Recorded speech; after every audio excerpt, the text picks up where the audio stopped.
রাস্তার পাশে কুকুর মরলে টেলিভিশনে খবর ওঠে, বিড়াল মরলে খবর ওঠে, আর কোনো একটা কিছু হলে খবর ওঠে।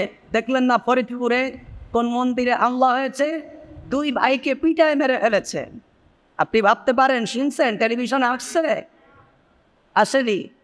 কিন্তু এই কাজটা যদি কোনো টুপিওয়ালা করতো, কোনো ধুতিওয়ালার গায়ে হতো, আমরা বলছি না।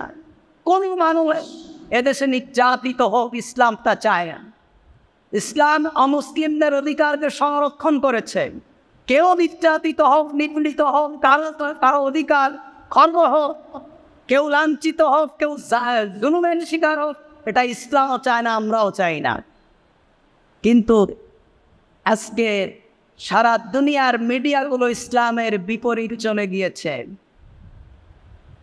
সুতরাং আপনি যতই দোয়া করবেন, আল্লাহ রসুল বলেছেন, যখন কোনো দেশের ভিতরে যখন অনইসলামিক কর্মকাণ্ড হয়, যখন কোনো কওমের ভিতরে আল্লাহর বিরুদ্ধে কোনো কর্মকাণ্ড হয়, আপনি দেখার পরেও যদি বাধা না দেয়, আপনি যদি সেটা দেখেও প্রতিবাদ না করেন, তাহলে আল্লাহর পক্ষ থেকে যখন গজব আসবে, আপনি দোয়া করবেন, দোয়া কবুল হবেন। আপনি দোয়া করবেন, দোয়া কবুল হবেন।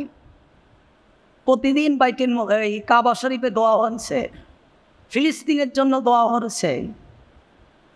যেই কাবা শরীফে ফিলিস্তিনের জন্য দোয়া হচ্ছে, সেই খাদিমুল হারামাইন শরীফাইন যারা আছেন সৌদি আরবের রাজা বাদশারা, তারাও এই ইসরায়েলের পক্ষে কথা বলছে।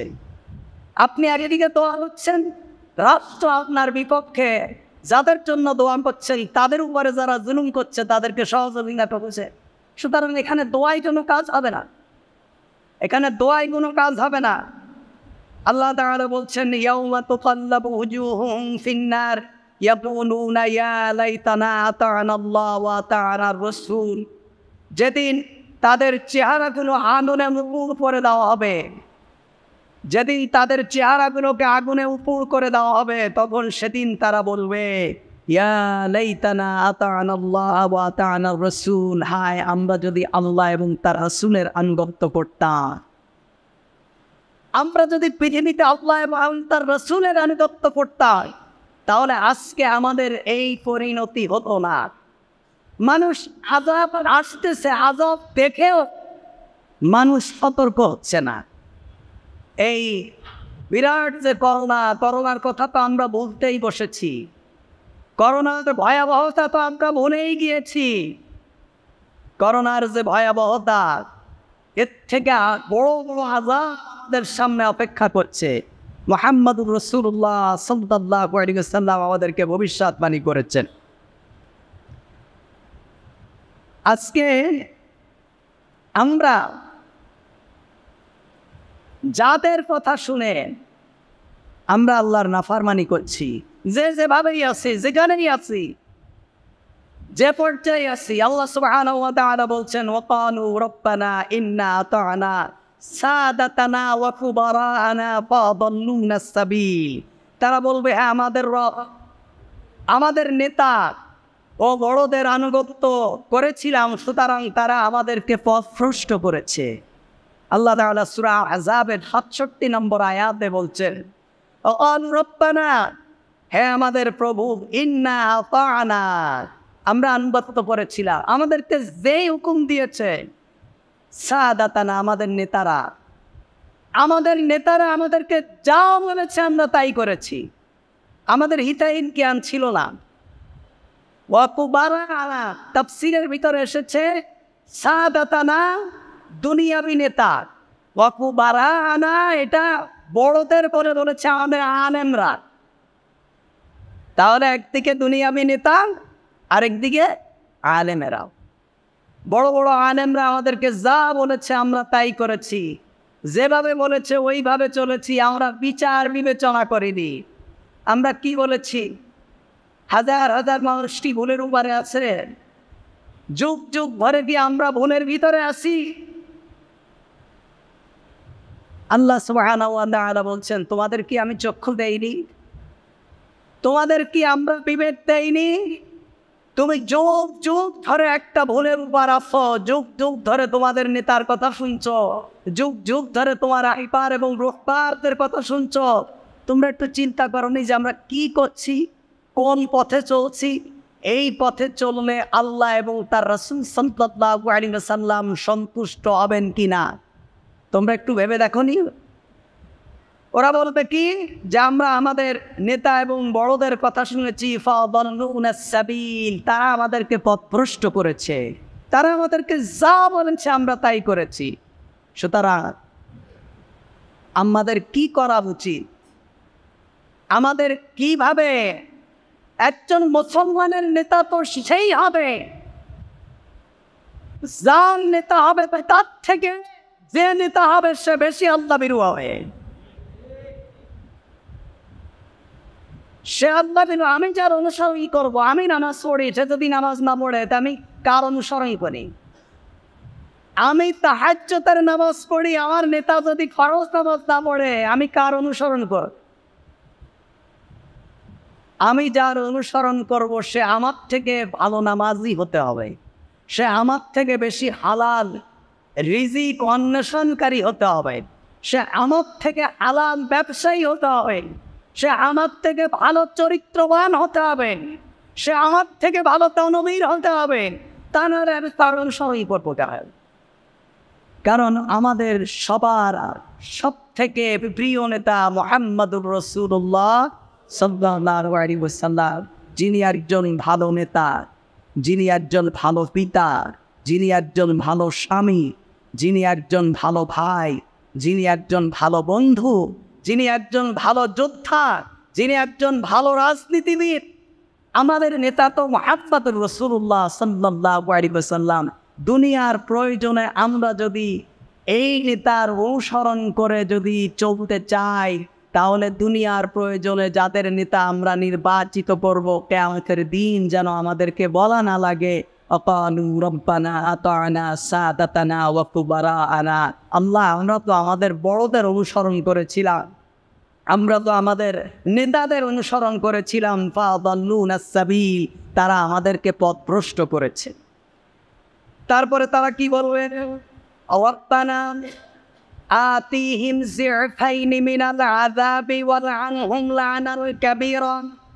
তারা বলবে, হ্যাঁ আমাদের রব, আপনি তাদেরকে দ্বিগুণ আযাব দিন।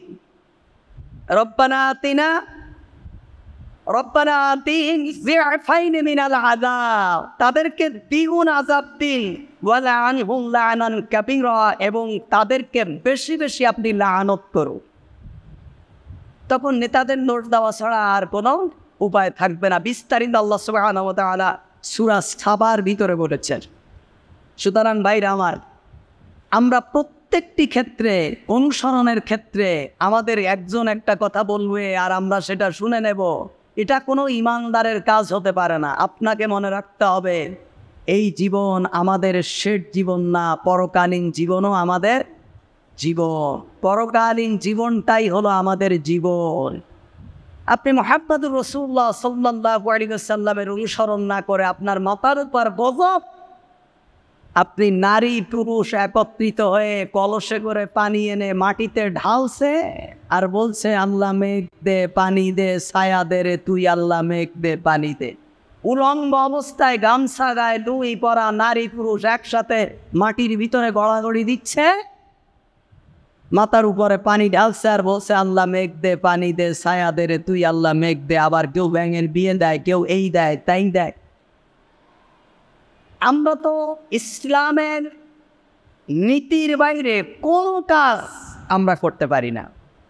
ইসলামী নীতি আদর্শের বিপক্ষে গিয়ে আমরা কোনো কাজ করতে পারি না, এবং আমাদের প্রত্যেকটি কাজে আল্লাহ সুবহানাহু ওয়া তাআলাকে ভয় করার নীতি অবলম্বন করতে হবে। আল্লাহ তাআলা বলছেন, ইয়া আইয়ুহান নাবিয়্যু ইত্তাকিল্লাহ ওয়া লা তুতি'ল কাফিরিনা ওয়াল মুনাফিকিন। আল্লাহ তাআলা বলছেন, হে নবী, আল্লাহকে ভয় করো। ওয়া লা তুতি'ল কাফিরিনা ওয়াল মুনাফিকিন, কাফের এবং মুনাফিকদের অনুসরণ করো না।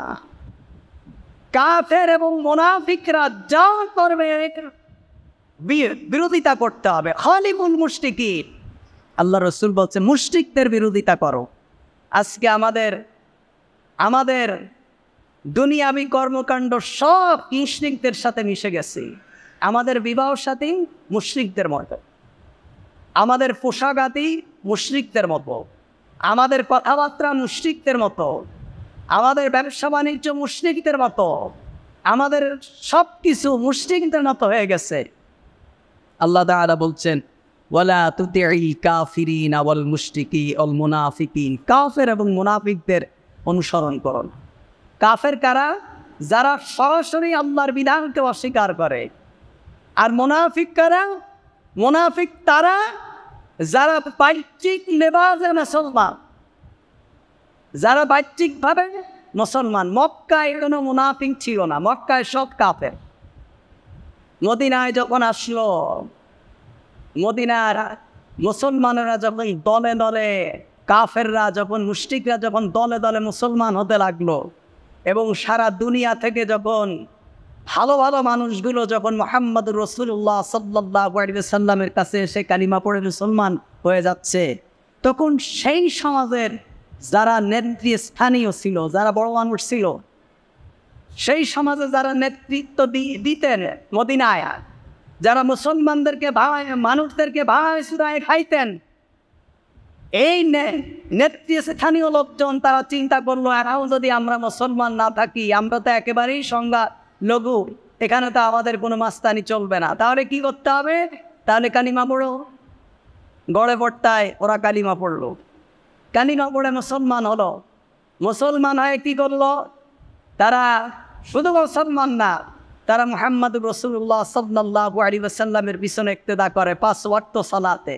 মুহাম্মদুর রাসূলুল্লাহ যখন বক্তব্য দেয় তারা শোনে, মুহাম্মদুর রাসূলুল্লাহ সাল্লাল্লাহু আলাইহি ওয়াসাল্লামের সাথে একসাথে খায়, মুহাম্মদ সাল্লাল্লাহু আলাইহি ওয়াসাল্লামের সাথে সখ্যতা।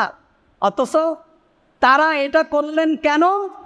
তাদের ক্ষমতাকে টিকায় রাখার জন্য তারা মুসলমান হয়ে গেলেন। আসলে তারা কি?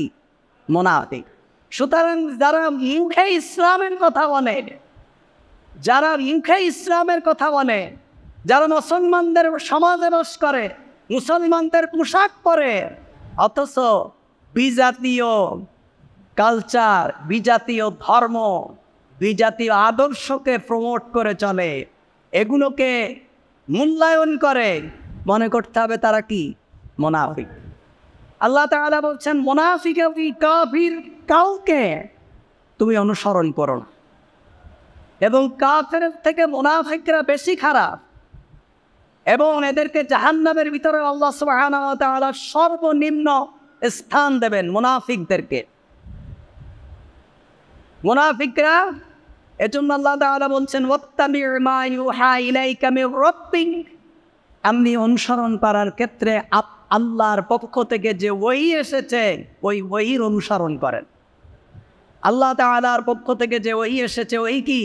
কোরআনুল কারীম।